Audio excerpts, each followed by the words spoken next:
سلام دوستان، امروز یک وسیله دیگر رو میخوام معرفی کنم بهتون که اگر فر ندارید و دوست دارید غذایی رو که توی فر آماده میشه تهیه بکنید، میتونید از این دستگاه استفاده بکنید. این یک هواپز فیلیپس هست که امکان پخت غذاهای مختلف توی اون فراهم شده. درجه بندی دمای متفاوت داره، از در واقع 80 درجه داره که میتونید برای گرم کردن نون یا چیزای باز کردن یخ استفاده بکنید، تا 200 درجه که برای پخت انواع غذاها و دسرها میتونید ازش استفاده بکنید. توی اون در واقع محفظه‌ای که هست، توی این محفظه میتونید برای سرخ کردن استفاده بکنید، مثلا سیب زمینی سرخ بکنید، مرغ سرخ بکنید. اگر که این محفظه رو من در بیارم از اینجا، شما امکان این که بتونید توی این محفظه یک ظرفی رو مثلا مثل این قالب کمربندی قرار بدید، به راحتی میتونید کیک خودتون رو بپزید و این رو میذارید داخل در واقع دستگاه و دما رو روی 200 درجه یا 180 درجه تنظیم میکنید و زمان پخت رو هم مشخص میکنید که با توجه به اینکه حرارت دستگاه مستقیم هست، شما زمان پخت کمتری رو لازم دارید. میتونید باز دستگاه رو کیکتون رو موقع آماده شدن چک بکنید. به محض اینکه تایمرتون هم تموم شد، خودش در واقع آف میکنه. من با این کیک خوب درست کردم، ولی خوب باید در نظر بگیرید که قالبی که انتخاب میکنید اندازه در واقع کیک این دستگاه بشه و به راحتی داخل اون بره. و یه نکته دیگه همین که باز میزانی که توی این قالب پر میکنید تا بالای بالا نباشه، مثلا حدوداً 1/3 در واقع بالای ظرف قالبتون خالی باشه، چون که بالاخره کیک پف میکنه و بالا میاد و از اونجایی که در واقع گرمایش این دستگاه از قسمت بالا هست، اگر کیکتون رو خیلی سرپر بزنید و بالاتر از ظرفتون بیاد، رویه کیکتون میسوزه.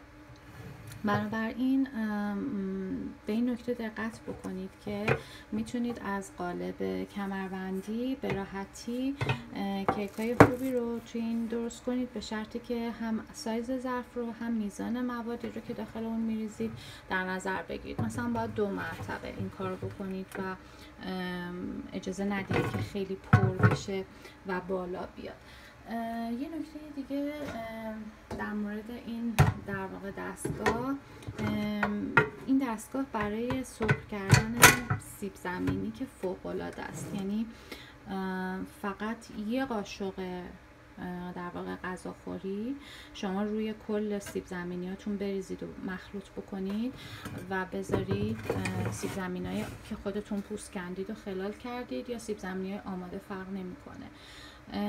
فقط کافیه یه قاشق، با یک قاشق سیب زمینی‌های بسیار ترد، خوشمزه، مغز پخت شده و عالی به شما میده.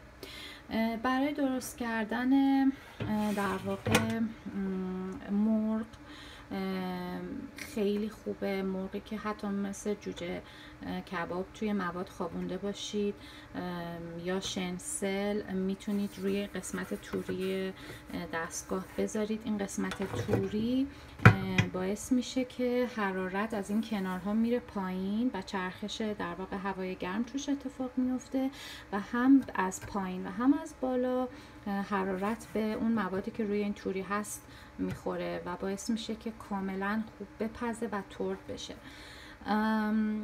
اینجا به شما دستور تایم رو داده که مثلا برای مواد غذایی مختلف چقدر زمان بذارید، ولی به نظر من یه چیزی هست که با انجام اون خودتون بهتر دستتون میاد که چی کار بکنید. مثلا برای یخزدایی بهتون گفته، برای سیب زمینی و حالا خلال سیب زمینی بهتون گفته و مواد مختلف.